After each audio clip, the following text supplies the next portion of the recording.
తాకట్లో ఉన్న మీ బంగారాన్ని విడిపించి ఆ రోజు ఆన్లైన్ రేటుకి కొంటాం. Sharma gold company. అందరికీ నమస్కారం. నా పేరు మాధురి. మీరు చూస్తున్నది సుమన్ టీవీ నెట్వర్క్. ఈ రోజు మనతో పాటు ఉన్నారు ప్రముఖ ఆధ్యాత్మికవేత్త డాక్టర్ అనంతలక్ష్మి గారు. నమస్కారం అమ్మా. నమస్తే తల్లి. అమ్మ, ప్రతి ఒక్కళ్ళకి చాలా కావాల్సిన టాపిక్ గురించే ఇప్పుడు మనం మాట్లాడుకోబోతున్నాము. లక్ష్మీ కటాక్షం గురించి అమ్మ.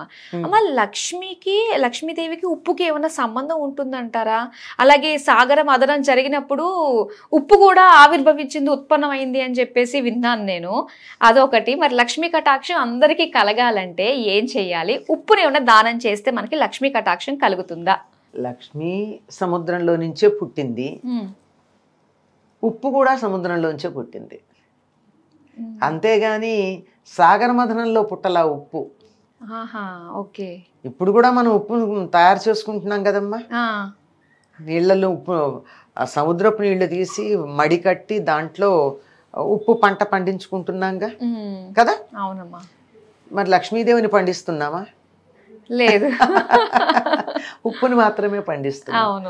అంటే ఉప్పు సముద్రంలో నుంచి పుట్టింది, లక్ష్మీదేవి కూడా సముద్రంలో నుంచి పుట్టింది. సందర్భాలు వేరు, పద్ధతులు వేరు. అది అంతవరకే వాళ్ళిద్దరికీ మధ్య ఉన్నటువంటి సంబంధం, అంతకన్నా ఇంకేం లేదు.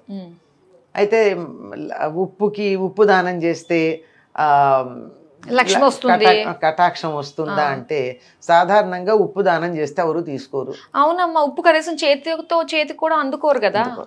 ఎందుకు అంటే మనిషి శరీరంలో కూడా అత్యధిక శాతంగా ఉండేటటువంటిది ఉప్పే. ఉప్పు చాలా అవసరం. తర్వాత అంటే మందికి నీరసపడిపోతే సెలైన్ వాటర్ ఎక్కిస్తారు కదా. అవునవును. అందులో ఉండేది సెలైన్ అంటే ఉప్పు, కొంచెం పంచదార కలిపిందే కదా. అలా ఉంటుంది. శరీరం ఉండాలి అంటే మనకు కావాల్సింది ఉప్పు తప్పనిసరిగా. ఈ ఆకృతి ఉండాలి అంటే, శరీరానికి ఇదే రూపం ఉండాలంటే ఉప్పు మానేసి చూడండి. ఏదో చాలా మంది చెప్తూ ఉంటారు కానీ అస్సలు ఉప్పు లేకుండా, అంటే కూరగాయల్లోనూ కూడా కనీసం కొంత లవణాలు ఉంటాయి, అవి కూడా లేకుండా ఉండేట్టుగా గనక ఆహారం తీసుకుంటే ఏమవుతారు?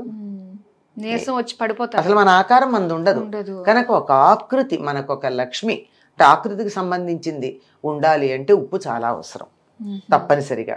తర్వాత ఉప్పుకి ఉన్నటువంటి గుణం ఏమిటంటే అక్కడ ఏది ఉంటే దాన్ని గ్రహించగలదు. అది నెగిటివిటీ అయినా సరే, పాజిటివిటీ అయినా సరే. ఎక్కువగా నెగిటివిటీని ఆకర్షించేటటువంటి గుణం ఉంది. అందుకని దిష్టి తీసినప్పుడు కూడా మనలో ఉన్న నెగిటివిటీ అంతా పోతుంది.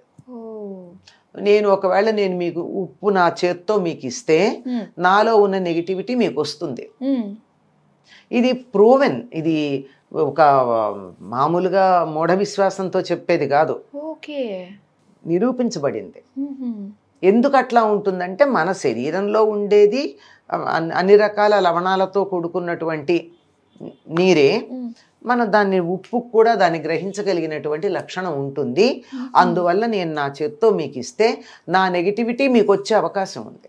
నాలో లేకపోతే ఇట్స్ ఓకే. ఏమో ఎవరిలో ఉందో లేదో మనకేం తెలుసు. అయినా ఎంతన్నా ఉండుంటుంది కదా, ఆ కాస్త అయినా నాది మీకు ఎందుకు రావాలి? అందువల్ల నేను మీకు చేతికి ఉప్పు అందించను, మీరు తీసుకోరు. అది కారణం. అంటే ఉప్పుకి చెడు వాతావరణాన్ని, చెడు లక్షణాలని ఆకర్షించే గుణం ఉంది. అందువల్లే దిష్టి తీసిన ఉప్పుని ఏం చేస్తారమ్మా? నీళ్ళల్లోంచి కడిగేస్తారు, నీళ్లలో వేసేస్తారు. దాని ఆకృతి లేకుండా. అది పైగా ఆ నీళ్లు మళ్ళీ దేనికి వాడరు, ఏ మొక్కలకో పొయ్యరు. ఆ నీళ్ళని తీసుకెళ్లి దీంట్లోనే డ్రైనేజ్ లో పోయడమే ఉంటుంది తప్ప తీసి దాన్ని దేనికి వాడరు. ఎందుకంటే ఎవరిది మనం దిష్టి తీస్తే ఆ నెగిటివిటీ వచ్చిందో అదంతా వెళ్ళిపోవాలే తప్ప ఇంకోళ్ళకి వెళ్ళకూడదు అనేటటువంటి ఉద్దేశం. అందుకని నెగిటివిటీ ఉంటుంది గనక ఉప్పుని ఇవ్వటం కానీ పుచ్చుకోవటం కానీ చేయరు. అలాగే దానం ఇచ్చినప్పుడు కూడా మనలో ఉన్న చాలా చెడిపోవాలంటే ఉప్పు దానం ఇవ్వమని చెప్తారు, కానీ తీసుకోరుగా. సాధారణంగా ఉప్పు దానం తీసుకునేటటువంటి వాళ్ళు చాలా తక్కువ ఉంటారు. ఎక్కువ డబ్బు ఇస్తే కక్కుర్తిపడి తీసుకునే వాళ్ళు ఉంటారు. వాళ్ళు కూడా వాళ్ళకి మనం చేసినటువంటి దోషాలు ఏవైతే ఉన్నాయో వాళ్ళకి అందకుండా ఉండాలి అంటే వాళ్ళు మర్నాడు కనీసం సహస్ర గాయత్రి చేస్తారు. అబ్బా! అందుకే ఎవరికి పడితే వాళ్ళకి మనం దానం ఇచ్చినంత మాత్రాన మనకున్నటువంటి దోషాలు పోతాయని అనుకోవద్దు. ఎవరైతే తీసుకున్న వాళ్ళు ఆ సహస్ర గాయత్రి చేసి ఉప్పు అయితే ఇంకెక్కువ చేస్తారు. ఉప్పు ఒకటి, బెల్లం ఒకటి, నువ్వులు ఒకటి దానం పుచ్చుకున్న వాళ్ళు ఎక్కువ గాయత్రి చేస్తారు. బెల్లానికి కూడా ఉంటుందా అమ్మా? అందువల్ల వాళ్ళు సహస్ర గాయత్రి మినిమం ఇంకా ఎక్కువ కూడా చేస్తారు. అంచేత ఉప్పు ఇచ్చేది, ఉప్పు ద్వారా ఈ దోషాలు ఏవైతే ఉన్నాయో అవి ట్రాన్స్ఫర్ అవుతాయి. అందుకే ఏం చెప్తారు, ఉప్పు మీద మూత పెట్టకుండా ఎప్పుడు ఉంచద్దంటారు. ఓకే. మా చిన్నప్పుడు చెప్పేవారు, పాములు విషం కక్కుతాయి ఉప్పు మీద మూత లేకపోతే అని. పాములు విషం కక్కడం ఏంటి, వాటికి వచ్చి ఇక్కడ ఉప్పు ఎక్కడుందా వెతుక్కుని అందులో విషం కక్కి వెళ్ళిపోతూ ఉంటాయా అని కాదు, అది విషపూరితం అవుతుంది. ఓకే. అందుకని ఎట్టి పరిస్థితుల్లో ఉప్పు మీద మూత తీసి ఒక్క క్షణం కూడా ఉంచకండి. పరిసరాల్లో ఉన్నటువంటి నెగిటివిటీని అంతా ఆకర్షిస్తుంది అది. ఓకే. మళ్ళీ అదే మనం తింటాం, అప్పుడు అదే అప్పుడు మనకు వస్తుంది కదా, అందువల్ల మూత పెట్టేయండి. బెస్ట్ వే ఈస్ దట్, మూత పెట్టేసేయండి. మరి లక్ష్మీ కటాక్షం పొందాలంటే ఉప్పుతో కూడా సంబంధం ఉంది అని చెప్పేసి అంటూ ఉంటారు. మరి ఇలాంటి పరిస్థితుల్లో లక్ష్మీ కటాక్షం మనకి ఎలా కలుగుతుంది అంటారు? అమ్మ, ఈ ఉప్పుతో ఏమొస్తుందో నాకు తెలియదు అమ్మా. లక్ష్మీ కటాక్షం అంటే మనలో ఉన్నటువంటి దోషాలు పోతే అంత శుభం గనక అట్లా అనుకోవాలి అంతే. లక్ష్మీ కటాక్షం కావాలంటే లక్ష్మీదేవి తాను ఉంటానని కొన్ని ప్రదేశాలు చెప్పింది.